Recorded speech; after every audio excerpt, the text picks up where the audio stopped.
conceptual o tópico es como un remate, entre comillas, a una investigación de años sobre una pieza tan significativa como es el peine, que se generaliza tanto en la zona valenciana en una época, sobre el que mucho se ha dicho, pero poco se ha concretado. Entonces, nuestra pretensión, a través de asegurarnos de lo que decía la documentación de época, las piezas que se habían conservado, que eran muy pocas, o se conocían muy pocas en principio, intentar agrupar y cotejar toda esta documentación para poder afirmar, aunque sea desde el punto de vista de hipótesis de inicio del trabajo, lo que fue el peine, por qué se generalizó aquí, a qué época cronológica abarcó su uso habitual, cuándo desapareció y cómo pasó a ser un tópico en el indumento tradicional femenino valenciano. Poder hablar de quiénes la realizaron, cuáles son sus materiales, cuáles eran sus elementos decorativos. Vamos, un poco más, aclarar un poco más esta fase que va de mediados del siglo XVIII a mediados del siglo XIX, con las tres épocas que hemos marcado por el estilo, las decoraciones y las dimensiones de las piezas, y a partir de ahí poder seguir investigando la cuestión, ponerla en relación con otros elementos cerámicos, textiles y demás de la misma época, con los mismos motivos, que aportan más luz a lo que fue esta pieza y cómo fue su uso y en qué circunstancias. Bueno, pues el peine, tal como se entiende en la actualidad y desde prácticamente mediados del siglo XIX,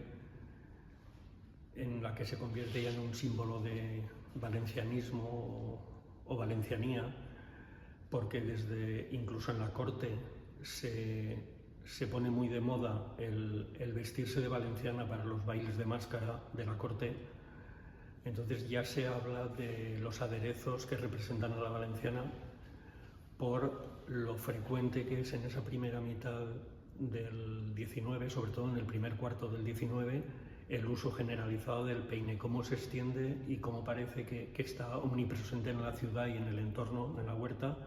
el uso del peine para cualquier celebración y cualquier acontecimiento social. El peine está documentado en otras zonas peninsulares, igualmente en el XVIII, pero parece que pasa esa moda rápidamente en el resto de la península, mientras que aquí se asienta y evoluciona de una forma muy propia, muy local, porque tenemos documentado que prácticamente todos los peines, o sea, prácticamente no, todos los peines que están marcados con marca de platero tienen también la marca de la ciudad y evidentemente es la marca valenciana para la plata de baja ley. En principio, peine y peineta, o lo que nosotros hemos determinado en llamar peine y peineta, es un poco una salida a la confusión generalizada que había de llamar peineta a todo en la actualidad, cuando evidentemente en las fuentes documentales siempre se habla de peine o pinta y en algunos casos pinteta, lo que solo se podría traducir por peine y peinecito. Pero como el nombre peineta es el que se ha generalizado últimamente y el uso de lo que denominamos peineta se ha mantenido en el tiempo mucho más que la del peine, por ser más cómodo, menos vistoso, más económico,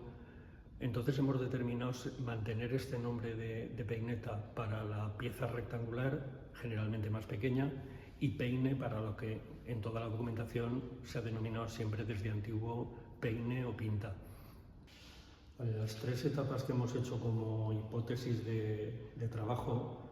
a completar con estudios posteriores es la evolución y los cambios que surgen desde la primera documentación que tenemos, en la que nos aparece un peine,